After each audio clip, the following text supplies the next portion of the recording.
I've had a secret for 10 years. I wasn't going to share this secret publicly, but with everything going on in the world, it seems that now's the time. I, J.J. Bitters, created a religion that no one else can join. Second half of that sentence is important, so I will say it again. No one can join this religion, which means you can't join this religion. I don't feel bad about that. That's a good thing. I don't like people and levels. I just want everyone to be here, including myself. Let's just all meet. Let's all be equals. I'm not going to try to convert you to anything. You just, by all means, stay exactly the way you are. I'm just going to try to understand you and hopefully entertain you because, truthfully, I might have created the best one. I might have created the best religion for me, not for anyone else. You stay exactly the way you are. For me, I like it. It's a good one. Now, you probably have some very reasonable questions like, who are you and why are you doing this? Good questions. Thank you for asking. Who am I? I'm J.J. Bitters, and I'm the second coming of Jesus Christ. No, I'm not. I'm joking. I shouldn't even joke about that. I am not the second coming of Jesus, but I did want to be a Catholic priest from ages 12 to 17. I had a Messiah complex. That's worth something. Maybe we should start there. I was raised Catholic, and growing up, I took religion very seriously. I know a lot of us do. But I took it so seriously, I didn't date at all in middle school or high school. I figured if priests can't get married, which they can't under the rules of the Catholic Church, then I don't even want to know what I'm missing out on. I thought if I got even a small taste of woman, there'd be no going back. I wouldn't be a priest. So I didn't. I didn't date. I didn't dance.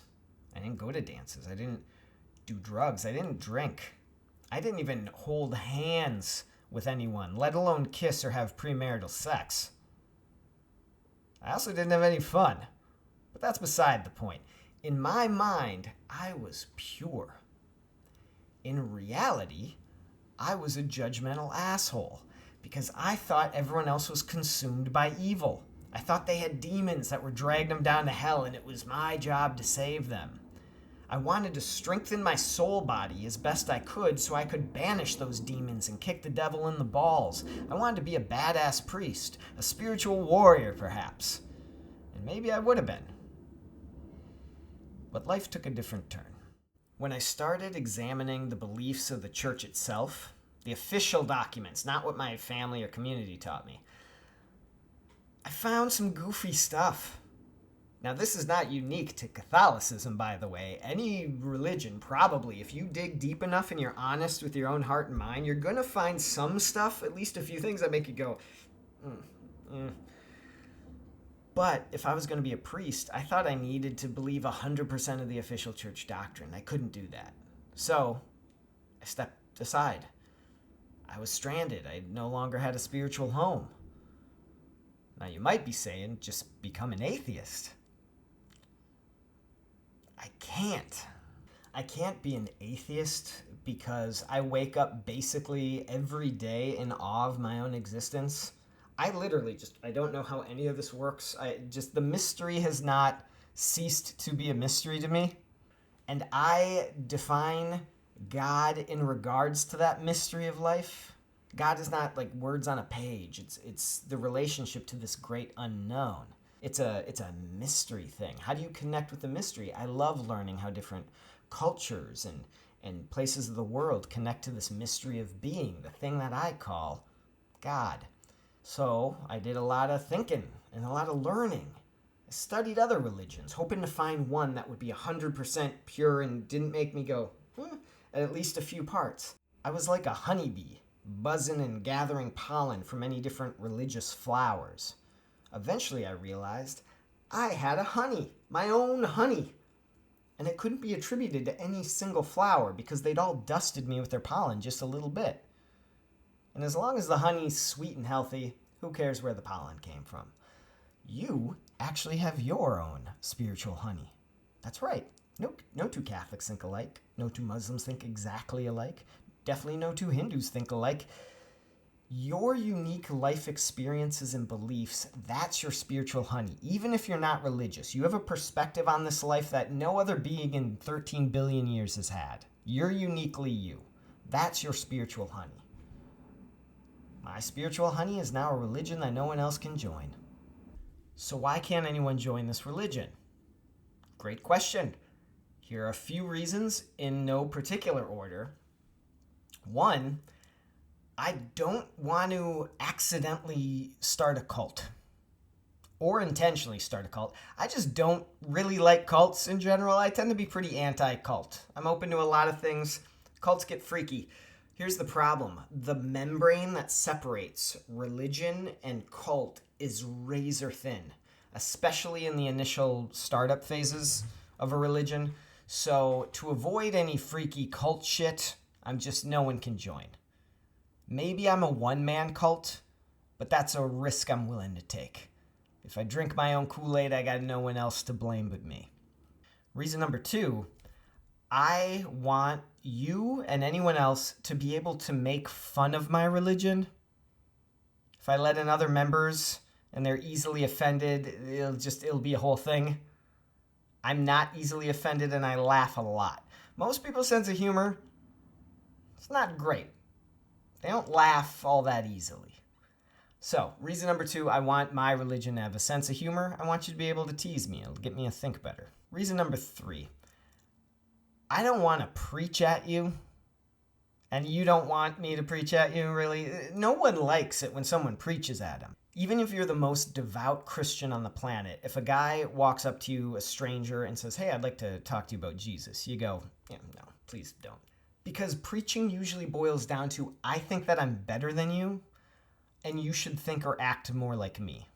I'm either holier than you, or smarter than you, or more educated than you, or more eco-friendly, or more spiritual. There's a whole litany of things that someone could argue they are more than you. I'm not more than you. We're all just leaves on the tree of life trying to figure stuff out.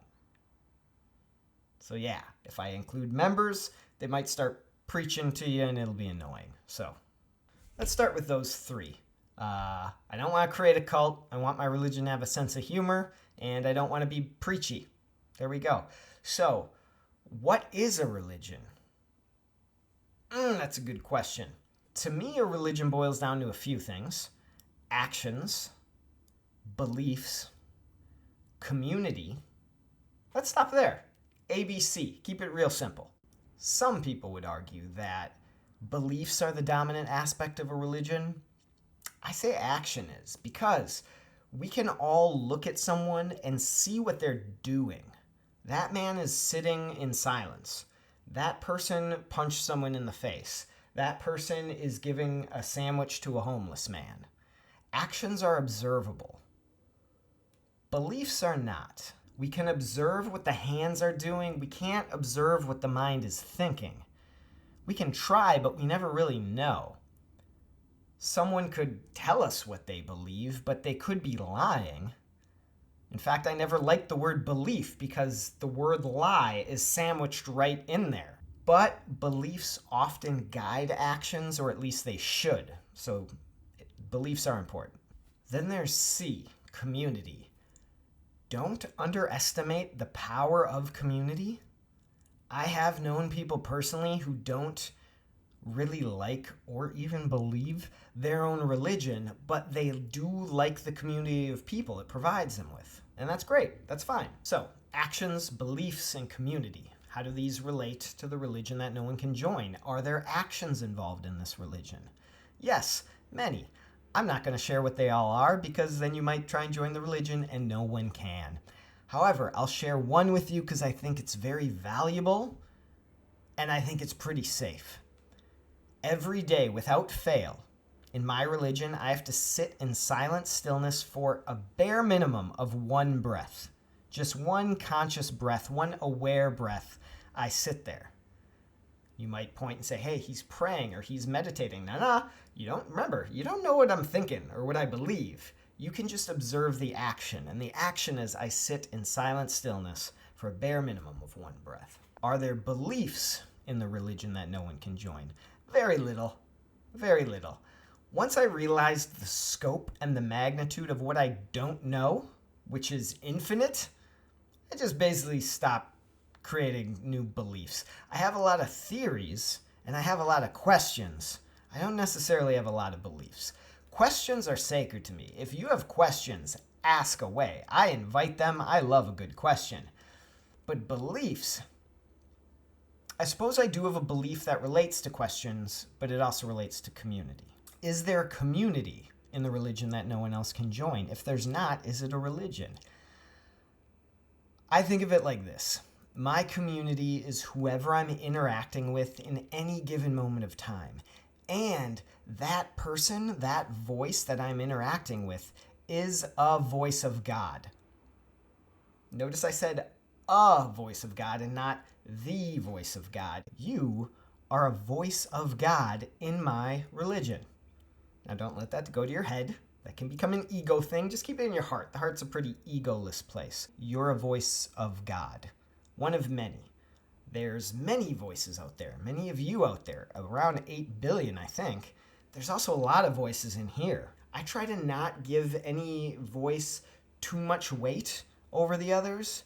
Even the one that sounds like actual God. Yeah, I got a voice in my head that sounds a little bit more like the actual God, but I could be wrong. Could be my imagination. Could be a mischievous spirit messing with me, trying to get me to say or do weird stuff. I try to keep a little bit of distance from all the voices while still listening wholeheartedly. So, the voice of God in here is asking the voice of God in there. Questions, comments, let me know. I've decided it's worth potentially humiliating myself on a global scale. So let's make it worth it. Speak with your heart, speak with your mind, speak with anything you want. Now, once again, I hope I haven't offended you by not letting you join this religion, but if it's any consolation, you are officially a voice of God. So, wield that power responsibly. Ask, comment. If you like, subscribe. We'll see what happens. This has been fun. Until next time, I'm JJ Bitters.